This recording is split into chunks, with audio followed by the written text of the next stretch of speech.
ఎన్నికల్లో ఎమ్మెల్యే అభ్యర్థులతో పాటు ఎంపీ అభ్యర్థులు కూడా భారీగా ఖర్చులు పెట్టుకున్నారని అంచనాలు ఉన్నాయి. ఏపీలో జరిగిన అత్యంత కాస్ట్లీ ఎన్నికలుగా ఈసారి ఎన్నికలు నిలవనున్నాయి. ఈ నేపథ్యంలో ఏపీలో అత్యంత భారీ వ్యయమైన లోక్సభ నియోజకవర్గాల జాబితా ఇలా ఉంటుందని అంచనా. గుంటూరు ఏపీలో అత్యధిక వ్యయమైన లోక్సభ నియోజకవర్గంలో గుంటూరు నెంబర్ 1 పొజిషన్లో నిలవచ్చంటున్నారు. తెలుగుదేశం పార్టీ తరపు నుంచి ఇక్కడ మల్టీ మిలీనియర్ పోటీలో ఉన్నారు. వైఎస్ఆర్ కాంగ్రెస్ పార్టీ కూడా ఆర్థికంగా గట్టి అభ్యర్థినే బరిలో నిలిపింది. దీనికి తోడు ఈ ఎంపీ సీటు పరిధిలోనే మంగళగిరి నియోజకవర్గం కూడా ఉంది. అక్కడి నుంచి లోకేష్ పోటీలో ఉండడం అక్కడ భారీగా ఖర్చయిందనే అంచనాలు ఉన్నాయి. దీంతో గుంటూరు రాష్ట్రంలోనే అత్యధిక వ్యయమైన లోక్సభ సీటుగా నిలుస్తోందని పరిశీలకులు అంటున్నారు. విశాఖపట్నం ఇక్కడి నుంచి కూడా ప్రముఖులు పోటీలో ఉన్నారు. అది కూడా చతుర్ముఖ పోటీ. తెలుగుదేశం అభ్యర్థి భరత్ ఆర్థిక శక్తి భారీగా ఉందనేది అందరికీ అవగాహన ఉన్న అంశమే.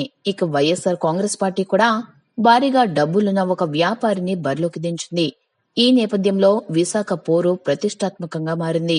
ఎవరు గెలుస్తారో తెలియదు కానీ ఈ ఎంపీ సీట్లో భారీగా ఖర్చు పెట్టారనే అంచనాలు మాత్రం ఉన్నాయి.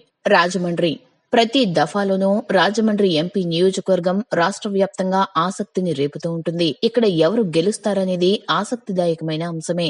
ఈసారి మురళీమోహన్ కోడలు రూపా ఇక్కడి నుంచి పోటీ చేశారు. వైఎస్ఆర్ కాంగ్రెస్ పార్టీ మార్గాన్ని భరత్ రామ్ ను పోటీలో నిలిపింది. ఇరు వర్గాలు ఆర్థికంగా ఢీ అంటే ఢీ అన్నాయని సమాచారం. అనంతపురం ఈ నియోజకవర్గంలో ఖర్చుల వ్యవహారం గురించి జేసీ దివాకర్ రెడ్డి ఓపెన్ గా చెప్పారు. ఓటుకు 2,000 రూపాయలు ఇచ్చినట్టుగా జేసీ దివాకర్ రెడ్డి ఓపెన్ గా చెప్పారు. ఒక లోక్సభ సెగ్మెంట్ లో ఓటుకు 2,000 రూపాయలు ఇవ్వడం అంటే ఖర్చు ఎంత అయి ఉంటుందో అంచనా వేసుకోవచ్చు. కనీసం 15 లక్షల ఓట్లుంటాయి. వాటిలో మెజారిటీ ఓట్లకు నోట్ల పంపకం జరిగే ఉంటుంది.